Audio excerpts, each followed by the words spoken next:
Bienvenido al podcast del Taber Cojutepeque. Aquí está la presencia del Dios vivo, que si tú te entregas a Él de corazón, te va a bendecir hoy, mañana y siempre, y por tus generaciones.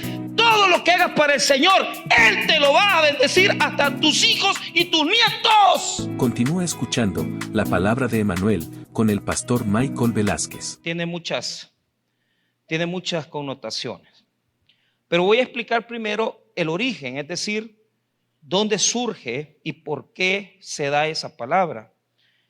En el libro de Isaías, capítulo 7, encontramos un momento histórico. Primero hay que partir del hecho que se da bajo el mandato de un rey de Judá llamado Acaz. Esa época, que estaba marcada por diferentes situaciones conflictivas alrededor de Israel y de Judá, se desarrolla en un contexto de político de guerra. Y esto es bien interesante de notarlo. ¿Por qué? Porque estamos hablando del año 700, posiblemente 705 por ahí, antes de Cristo, y Asiria se había levantado como la nación, como el imperio, y estaba denotando todo un poderío en la región. Entonces el rey Tiglat-Pileser III había encontrado la forma de ir estableciendo un crecimiento en la región, y era que poco a poco se fue dando cuenta que si él establecía un dominio sobre los territorios que le rodeaban, les imponía impuestos y les hacía pagar esas cantidades de dinero y los avasallaba, es decir, los hacía vasallos sin meterse en la fe de los pueblos, sin meterse en la religión de ellos, se iba a propagar, iba a extenderse su imperio. Y así fue. De hecho, Asiria llegó a ser un imperio tremendo, grande. Alrededor de Israel y de la nación en particular, en Judá particularmente, habían dos pueblecillos que todavía, si usted ve en el mapa, hoy en día se dan. Usted puede encontrar a Siria, que hoy en día está pasando un tiempo complicado, porque a través de un derrocamiento que acaba de suceder hace un par de semanas, quitaron a su director presidente, ¿verdad? Porque realmente era un dictador que tenía años de estar gobernando la nación, y a través de un golpe de estado pues lo lograron remover y ha huido a Rusia. Entonces cuando usted ve Israel, ve la región, usted nota que arriba está Siria, y no tiene que confundirse con Asiria, que es el imperio que yo le estoy diciendo que creció. Asiria se está levantando y Siria está cerca de Israel y está siendo muy cercana a otra, digamos, a un pueblecillo cercano a Judá que se llama Efraín. Entonces esta guerra se llama la guerra siro-efraimita, porque Siria y Efraín se juntan para querer enfrentar a Asiria. Es ahí donde llaman al rey Acaz y le dicen: Acaz, júntate con nosotros para enfrentar a Asiria. Los pueblecitos de Siria y Efraín le dicen a Judá, con el rey Acaz: júntate con nosotros, queremos que enfrentemos a Asiria. Pero la propuesta era tan absurda como que hoy en día se levantara El Salvador en contra de Estados Unidos. O sea, es totalmente absurdo. Aunque nos juntemos con Guatemala y nos juntemos con Nicaragua, ¿qué podemos hacer con una potencia, con armas avanzadas y con una tecnología superior a la de nuestros países? Entonces, la propuesta era absurda.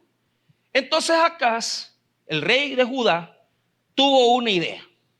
Y esto es donde nace este texto. Dios le dice a Acaz: mira, Acaz, a través del profeta Isaías, no te preocupes. Diga conmigo: no te preocupes.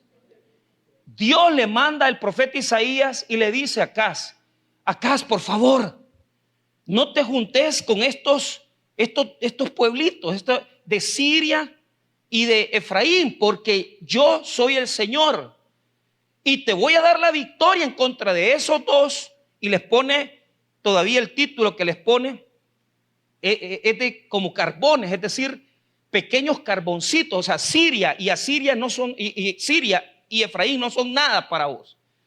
Si el Señor, si yo estoy contigo, te voy a dar la victoria en contra de esos dos pueblecitos. Y si sos fiel conmigo en contra de los mismos asirios, también te voy a bendecir. Entonces, Dios manda a Isaías a darle palabra a Acaz. Pero Acaz se comporta de una forma tonta. Vea el versículo 3. Entonces dijo Jehová a Isaías: sal ahora al encuentro de Acaz, tú y Sear-Jasub, tu hijo, al extremo del acueducto del estanque de arriba, en el camino de la heredad del lavador. 4. Y dile: guarda y repósate, no temas ni se turbe tu corazón a causa de estos dos cabos de tizón que humean por el ardor de la ira de Rezín y de Siria y el hijo de Remalías. Mire bien, Dios le dice a través de Isaías a Acaz, ¿qué le dice? Guarda, repósate y no temas, calmate. No tenés que hacer gran cosa, solo confía en mí. Dios le dice a Acaz a través de los labios del profeta Isaías: cálmate, yo sé lo que voy a hacer contigo. No tenés que preocuparte por estos dos tizones. Y les dice tizones humeantes, o sea, como digamos enanos, pues gente, pueblecitos que Dios le iba a dar a Acaz el poder de vencerlo, a los dos pueblecitos. Entonces, es aquí donde se da la profecía de Emmanuel. Y esto es algo que casi nadie explica, porque todo Emmanuel, pero no explican lo que es el contexto real. Entonces, en este momento, Dios está dispuesto a darle su respaldo al rey Acaz para que venza a los sirios y a los efraimitas, y si puede, a Asiria, una nación superior. Pero aquí viene el problema, y es por lo que surge Emmanuel. El problema es el siguiente: viene Isaías y le da la palabra de Dios. Acaz, no te preocupes. Acaz, mira, yo voy a estar contigo. Usted se ha fijado que hay días como hoy, el 25 de diciembre, que aunque el predicador venga animado y venga con gozo, la gente que viene toda aburrida, de goma. Aquí hay gente de goma. Entonces, y hay gente que nunca viene a la iglesia y hoy ha venido, no sé por qué, pero no tienen que trabajar. Pero andan como que apagados, down. Cuando Dios te manda una palabra, tienes que recibirla con expectativa y con gracia de Dios. Una iglesia apagada, que solamente está el predicador aquí gritando y están como ustedes dormidos, entonces quiere decir que no tienen la expectativa necesaria para recibir la palabra de Dios. Cuando usted viene a la iglesia, usted tiene que venir con expectativa, con ganas de adorar, con ganas de alabar y con ganas de recibir la poderosa palabra de Dios. No los oigo convencidos. Además que, aunque no estén convencidos, ya ofrendaron. Entonces no importa. Yo sé que están pasando problemas.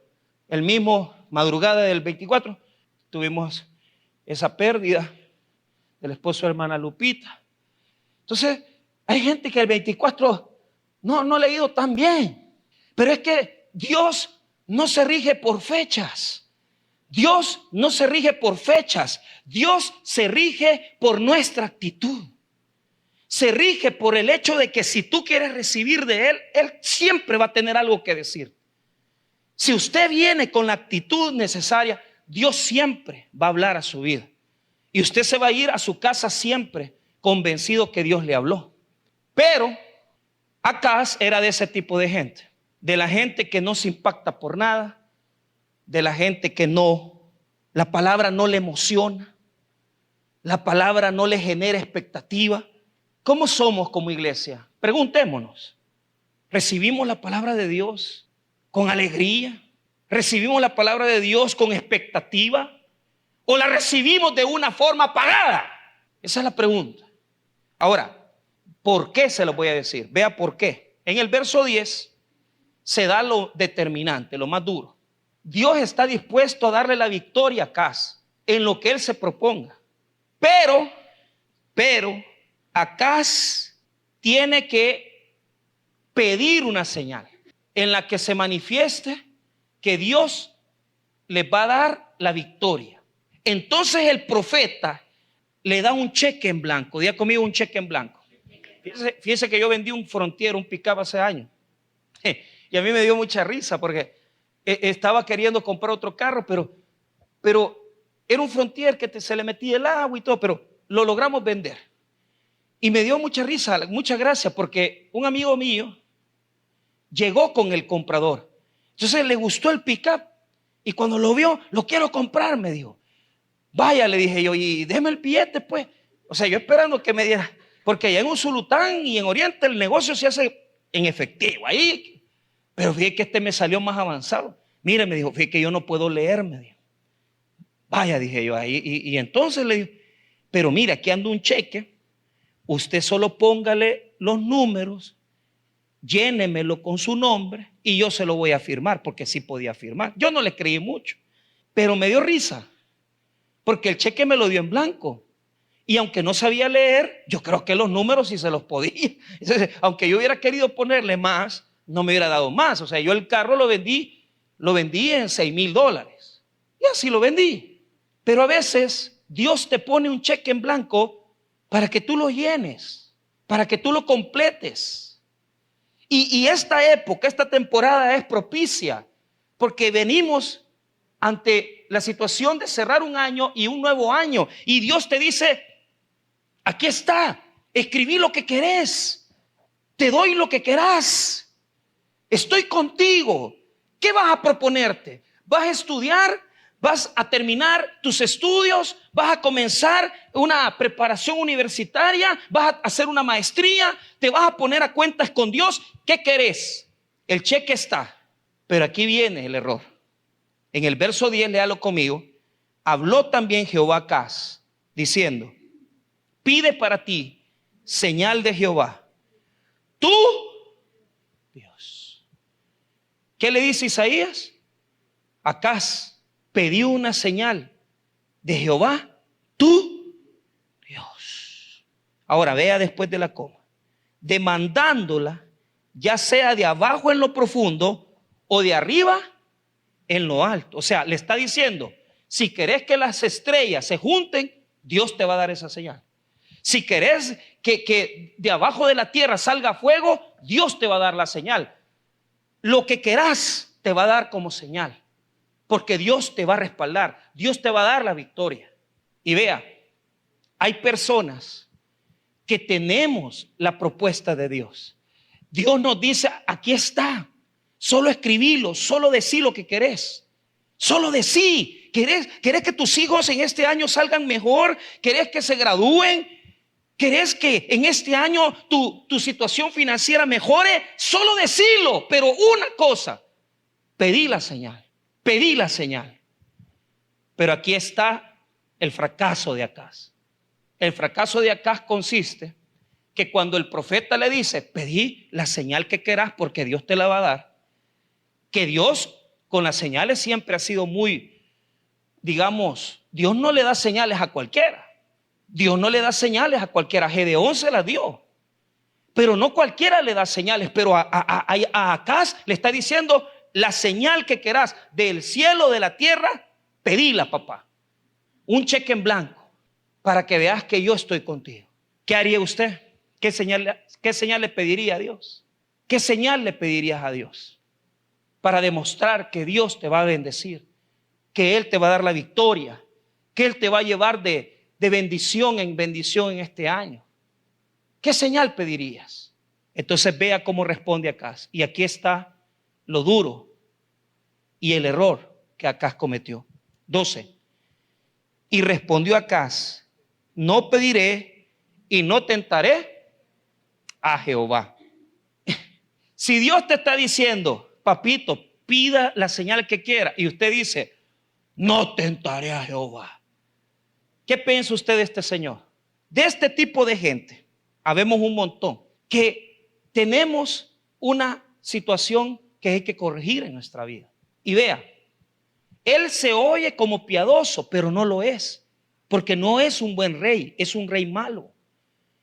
Hay gente que se ve piadosa, que se oye piadosa, que no hay forma de decir primero Dios. Hablan como religiosos, dicen amén, pero solo es una apariencia, porque en el fondo de su corazón no confían en Dios. Y Isaías lo sabía. Sabía perfectamente que Acaz solamente estaba diciendo eso por compromiso, no porque lo creyera. No tentaré a Jehová. Pero vea, en este verso está una situación dura. Aunque él dice, no tentaré al Señor, no tentaré a Jehová, en el fondo de su corazón, él no cree que Dios tenga el poder de darle la señal. Así hablemos, pero hablemos neta. ¿Usted cree que Dios puede hacer las cosas que dice en su palabra? No, pero sea honesto, sea sincero, porque por eso no la quiere pedir, porque cree que Dios está tan lejos que Él no puede estar en los negocios de los hombres, en los problemas humanos. Y fíjese que Dios, ciertamente, tenemos una religión, tenemos una práctica religiosa, porque a la iglesia venimos, porque Biblia tenemos, pero cuando la cosa se pone difícil, no resolvemos las cosas con el poder de Dios, sino que las resolvemos como nosotros podemos. Y ahí demostramos que ni creemos en lo que Dios hace, que no creemos en lo que Dios es, y creemos que Dios no está con nosotros. ¿Cuántos de nosotros hemos venido y aunque creemos en Dios, sí creemos que Dios está, pero lo que no creemos es que Dios puede hacer algo aquí, conmigo, ya? Que si Él quiere, mañana mismo nos puede resolver una situación, un problema. ¿Cuántos están aquí pero no tienen fe? Tenemos una tiendita pero vendemos cervezas porque creemos que Dios no nos puede bendecir. Tenemos la costumbre de que, si bien es cierto, a Cristo lo tenemos como Salvador, pero si le podemos trinquetear 100 pesitos a alguien, se los trinqueteamos pues. Porque en el fondo no confiamos en el poder de Dios. Y lo demostramos en cosas tan pequeñas que parece que verdaderamente no podemos creer en Él. Yo les hago preguntas sinceras. ¿Tiene usted que rebajar el evangelio y tiene que usted rebajar su cristianismo para poder sobrevivir y ganarse unos centavos más? ¿Que acaso Dios no tiene el poder de darle un buen trabajo, de proveerle? Y eso es lo que yo quiero tocar en esta noche. Cuando usted no cree en Dios, piensa que Él solo está viendo de arriba y Él no puede hacer una obra en usted, en su vida, en su familia, en su casa, y usted piensa que Él está tan lejos de nosotros, que Él no puede obrar. ¿Sabe por qué Acaz no pide la señal? Y les voy a contar por qué. Porque ya le había dado una mordida a Asiria. Le había mandado pisto al rey de Asiria. Y como le mandó dinero, él estaba confiado en sus alianzas, estaba confiado en sus recursos, en sus estrategias, en sus medios. Y les voy a decir algo de todo corazón. Si ustedes de los que ahorita están planificando ya lo que van a hacer el 1 de enero, y que voy a hacer esto, y voy a vender lo otro, y voy a quedar aquí, y si no amaneces mañana, papá.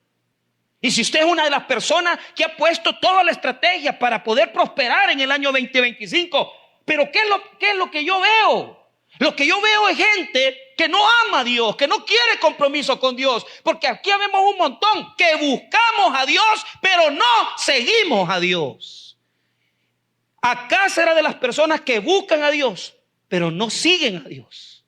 Y es lamentable, porque las cosas más grandes de nuestra vida, Dios las va a hacer a través de la fuerza del Espíritu Santo de Dios. Él no trabaja con tus recursos, Él no trabaja con tus capacidades, Él no trabaja con tus medios. Él trabaja porque Él es más grande que tú y que todo lo que existe. Y si Él quiere bendecirte, Él te puede bendecir. ¿Por qué no confiamos en Dios? ¿Por qué no nos amparamos a los brazos de Dios y digámosle: Señor, en este año yo no vengo a pedirte ni trabajo, ni vengo a pedirte absolutamente nada. Lo que quiero es seguirte, Señor, de corazón. El día más infeliz de mi vida fue el día que me di cuenta que yo predicaba por el sueldo que me pagaban. Yo en Usulután ganaba $1,500. Y un día, llorando, tuve que estar ante la presencia de Dios y decir: Señor, la verdad, te digo algo. Si a mí vos no me pagaras por hacer esto, quizás yo no predicara. Y me di cuenta que por muchos años de mi vida, yo había servido por lo que me pagan.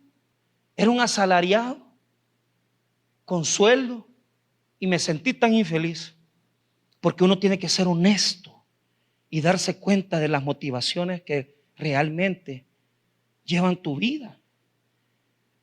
Y si en tu corazón lo que te mueve es tu propia capacidad y has dejado de lado a Dios, Dios no va a poder hacer contigo lo que Él quiere hacer.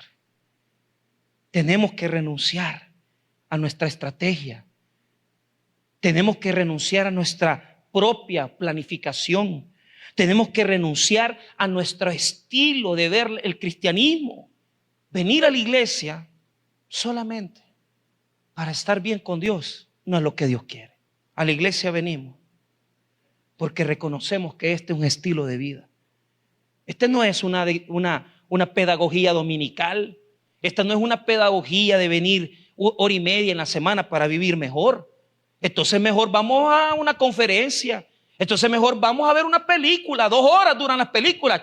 Chivo, ya me fuera para allá a Cinemark y pago los 7 pesos de la película y me divierto más y me alegro porque me como mis palomitas y mi gaseosa. Pero este no es el cine. Aquí está la presencia del Dios vivo, que si tú te entregas a Él de corazón, te va a bendecir hoy, mañana y siempre y por tus generaciones. Todo lo que hagas para el Señor, Él te lo va a bendecir hasta tus hijos y tus nietos. Y vos estás viviendo para Él hoy. Estás viviendo para sostener a tus hijos y Dios viendo hasta tus descendientes. Y vos pensás que ganar almas es perder el tiempo. Y vos pensás que venir al culto es pedagogía. Si la gente supiera quién es Dios, así como estuvo lleno ayer, estuviera lleno hoy, mañana y el domingo. Pero hay que andar conquistando a la gente. Vengan, vamos a tener vigilia, vamos a tener tamal, vamos a tener... Y chivo porque comemos tamales. Y yo no digo que es tamal. Ricos los tamales. Pero mientras la iglesia no se dé cuenta que le están dando las obras a Dios y no le están dando toda su vida, entonces tampoco Dios estará para nosotros. Y ese es el problema de acá. Un Dios al que buscamos, pero no seguimos. Lo buscamos cuando hay necesidad. Lo buscamos cuando estamos quebrantados. Lo buscamos cuando estamos en una situación crítica, pero no le seguimos. Ese es Acaz, un religioso. ¿Qué hizo Dios? Bueno, como vos no querés conmigo, yo tampoco quiero con vos. Dios es práctico. Pero es lo que a mí me interesa es que le voy a contar esto. Deje de andar pensando que solo en su familia. Vea su descendencia, hombre. Vea sus próximas generaciones. No piense solo en usted. Hablamos con un pastor que yo aprecio, el pastor Rudy Ayala. Estuvimos hablando con él, nos invitó a una cena maravillosa, pero escuché algo que él nos enseñó. Dice que el pastor fundador un día le dijo: mira, Rudy, vení, quiero hablar con vos. Y mira, vos sabés que yo te aprecio, porque le estaba invitando a que fuera pastor del tabernáculo. Y le ponían los programas de televisión en Canal 17. Y el pastor fundador siempre le ayudó al pastor Rudy. Siempre. Entonces el pastor Rudy nos cuenta, un día que me invitó a su casa, le pregunté: pastor, ¿y usted No, fue al revés. Él le dijo, ¿sabes por qué yo te aprecio tanto a ti? Le dijo. ¿Sabes por qué te aprecio tanto, Rudy? ¿Por qué, pastor? Porque cuando yo vine de Estados Unidos, a mí nadie me daba oportunidad de predicar en las iglesias. El único que me abrió un espacio para predicar en la radio fue tu papá, le dijo.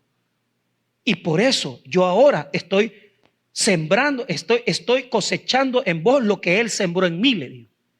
¿Qué se iba a imaginar el papá del pastor Rudy? Que el pastor general se iba a volver el pastor más reconocido del Salvador y con la iglesia más grande del Salvador y con el poder y los medios, radio, televisión que el tabernáculo tenía. Pero en ese momento el papá del pastor Rudy le dio la puerta abierta para que predicara en la radio y le dijo al pastor Rudy, tu papá ya murió, le dijo, pero ahora yo quiero regresarte lo que él hizo por mí. Si un hombre te puede devolver lo que tu padre o tu abuelo hizo en agradecimiento por él, ¿qué no podría ser Dios si ustedes se levantaran como servidores fieles de la iglesia? Tus generaciones vivirían bajo la bendición del Todopoderoso, que no se olvida quién le ha servido a él y quién es fiel en sus caminos. Consagra tus generaciones, consagra tu familia, consagra tu hogar y no te olvides que la bendición que Dios quiere darte es más allá. Dios le dijo, Acaz, como vos no querés, voy a escoger a uno. Y ese que voy a escoger no sos vos. Vos estás descalificado porque vos no querés conmigo. Yo no quiero con vos. Pero Dios sabe quién sí quiere. Dios sabe quién sí quiere la herencia. Dios sabe quién sí quiere recibir.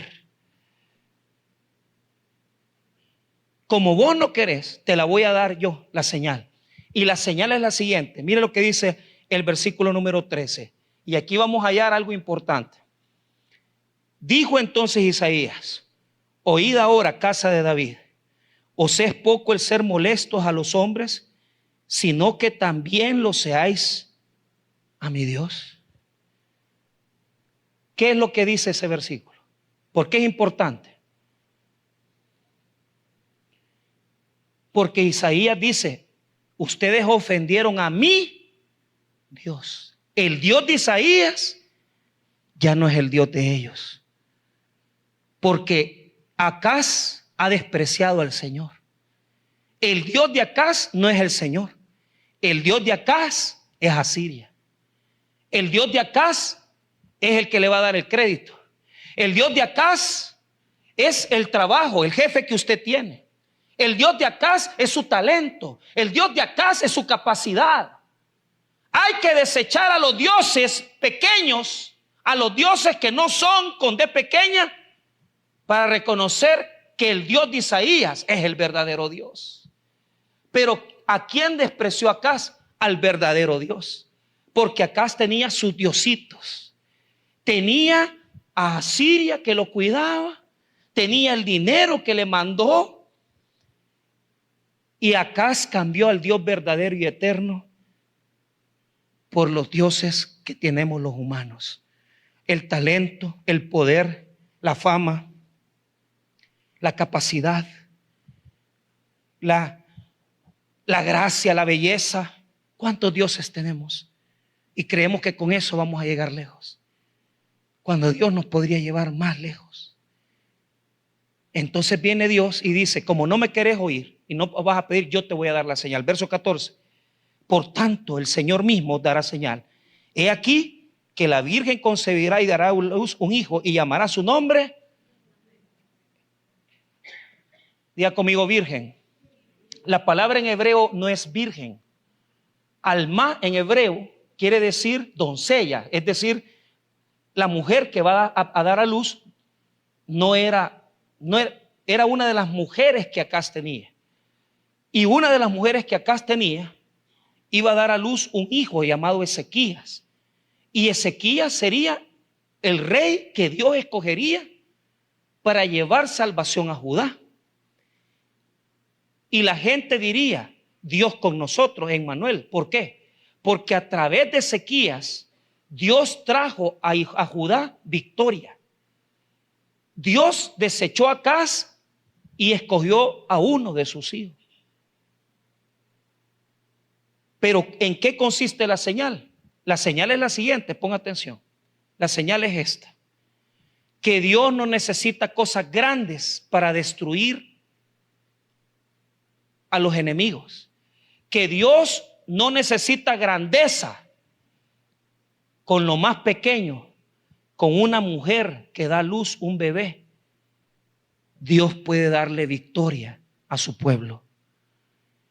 Y esto nos demuestra algo, que muchos aquí pensamos que somos tan grandes y que no necesitamos de Dios. ¿Y quiénes son los que ganan las oportunidades? ¿Y quiénes son los que ganan las victorias?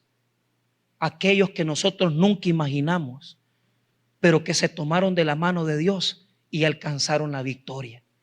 La señal de Emmanuel nos tiene que quedar en la cabeza clara, que cuando usted se cree la gran cosa como Acaz, Dios escoge un pequeñito para humillarlo a usted y demostrarle que no es con fuerza, ni poder, ni prestigio, ni apellido, es con el poder de Dios. Y les voy a dar ejemplo. Uno, hablando con una hermana en Estados Unidos, su hija se fue para Estados Unidos con ella. Ella se quedó ilegal allá, pero el sueño de la hermana era que su hija estudiara. Entonces allá hay que hacer high school y hay que hacer college. Pero al college, a la universidad, no entra cualquiera. Se seleccionan las personas para entrar. Había una compañerita de la muchacha que le decía, ella era gringuita, nacida en Estados Unidos, la mejor de la clase. En Estados Unidos se promueve mucho que si usted está en los partidos de fútbol, si usted es buen atleta, usted lo ponen en la universidad. Esta chamaquita era porrista, bonita y todo. Entonces en una conversación la mamá le dijo, ¿y vos qué vas a hacerle con tu hija? Porque a ella va a ser difícil que la agarren en la universidad. Y dice ella que se sintió tan mal porque ella sabía que es cierto. ¿Cómo vas a pagar un semestre si un semestre vale $40,000? 6 meses. Imagínate el año, 80,000 pesitos. Y son 4. Ella le habló con la hija y le dijo, hija, usted sabe que yo no puedo hacer gran cosa por usted porque ella no tiene esposo. Es solo ella. Cuando llegó a Estados Unidos era ella, la señora, un chucho que se habían llevado y la hija. Porque siempre andan llevando los chuchos, ¿va? Entonces, y como esta generación no quiere hijos, quieren chuchi, ¿cómo le dice? Perrijos, les dicen. Entonces, tener un chucho en lugar de un hijo está yuca. Pero bueno, cada quien. Peor los que tienen gatos, ¿va? Esos están más arruinados todavía. Pero bueno, pero ¿qué es lo que le quiero decir? La niña, ¿sabe qué le dijo la señora? Le dijo, hija, yo no puedo hacer nada, pero vos sabés quién te puede ayudarle. Yo te he enseñado el camino. Si vos querés buscar a Dios y pedirle a Él, pedíselo. Y la chamaquita quizás se había apartado un poquito de la iglesia, pero la chamaquita comienza a orar y comenzó a escribir un ensayo contando lo difícil que ha sido para ella estar en Estados Unidos porque su mamita es la que trabaja, la que ha mantenido, y contando todo lo duro que es porque no tienen un papá que les apoye. Y leen el ensayo en la universidad y escogen a la chamaquita en lugar de la cheerleader bonita, rubia, ojos verdes, que le hace así y le hace así. ¿Ah?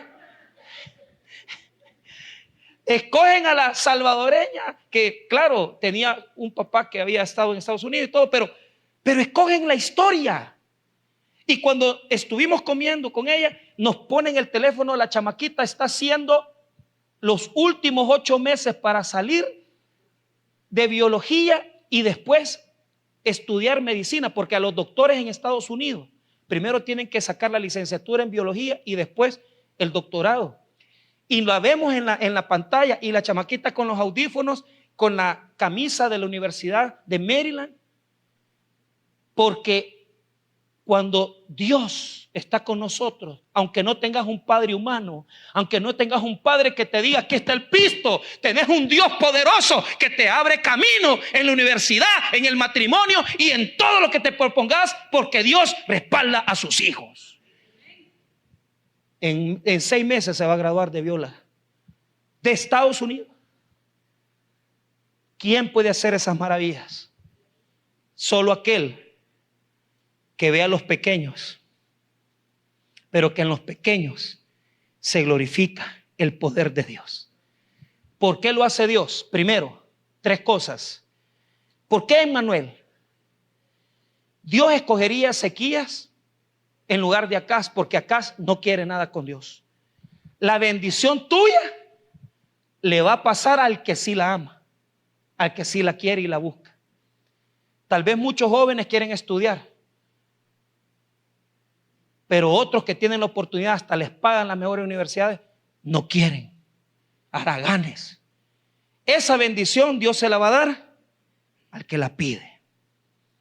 ¿Por qué lo hace Dios? 1, hiere el orgullo de los soberbios, porque cuando nosotros los que sí tenemos y que creemos que estamos arriba, ay, mira la hija de aquella, ay, mira el hijo de aquel. Aquí tenemos nosotros cipotes de la iglesia que están estudiando en Estados Unidos, pero aquí estuvieron sirviendo en alabanza toda su vida.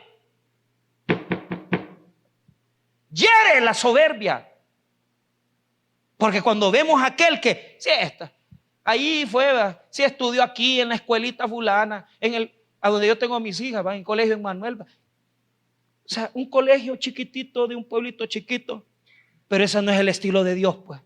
Que allá en Nazaret creció Jesucristo, en el pueblo más desprestigiado de Galilea. Allá en Belén, en el pueblo más pequeñito, nació Jesús. Y en la familia más pequeñita, ahí estaba Jesús. Pero de ese pueblecito salió el Rey de Reyes y Señor de Señores. Porque cuando el pequeño se humilla ante Dios, Dios lo levanta y lo exalta para humillar a los soberbios. Segundo, cuando se levanta un pequeño y Dios lo exalta, es un testimonio del poder de Dios. Porque se sabe que no fue por la fuerza de la persona, sino que fue por el poder y la gracia que Dios nos da. Cuando de repente vemos que aquel que andaba ahí y de repente lo vemos bendecido. Aquí habían personas que me hablaban mal de jóvenes.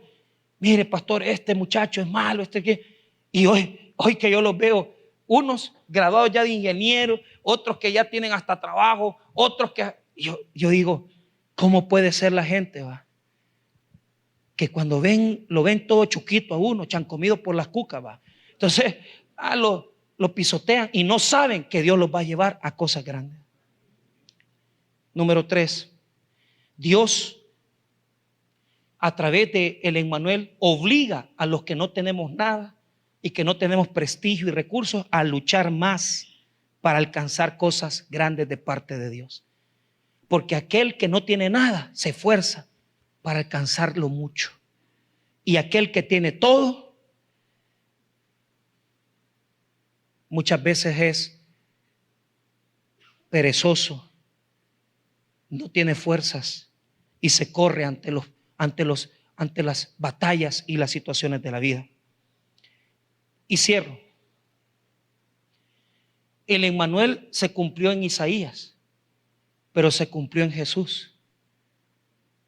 Porque cuando usted dice, Dios ya me abandonó, vemos a un Dios que se acerca a nosotros y hace un milagro en medio de nuestra vida y de nuestra familia. Emmanuel significa Dios con nosotros, porque cuando pensamos que estaba tan lejos, Dios se manifiesta poderosamente para avergonzar a los soberbios, y aquel que no tiene nada y aquel que no fue nada termina siendo exaltado y bendecido, porque Dios ve a los pequeños y Dios bendice a los pequeños para exaltar a los soberbios.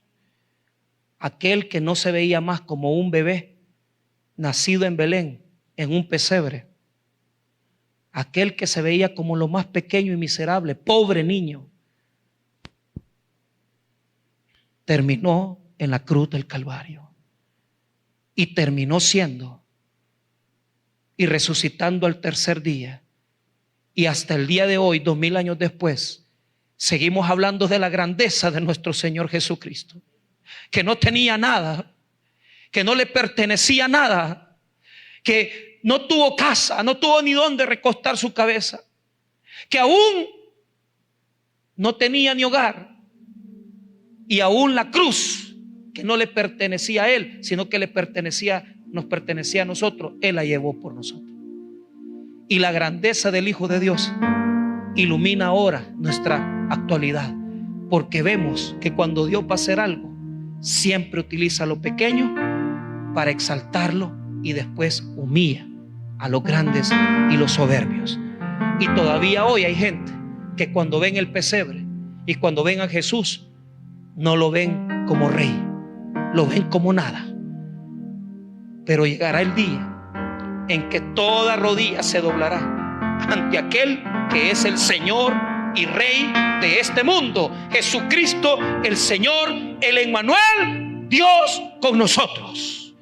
Vamos ahora. Padre,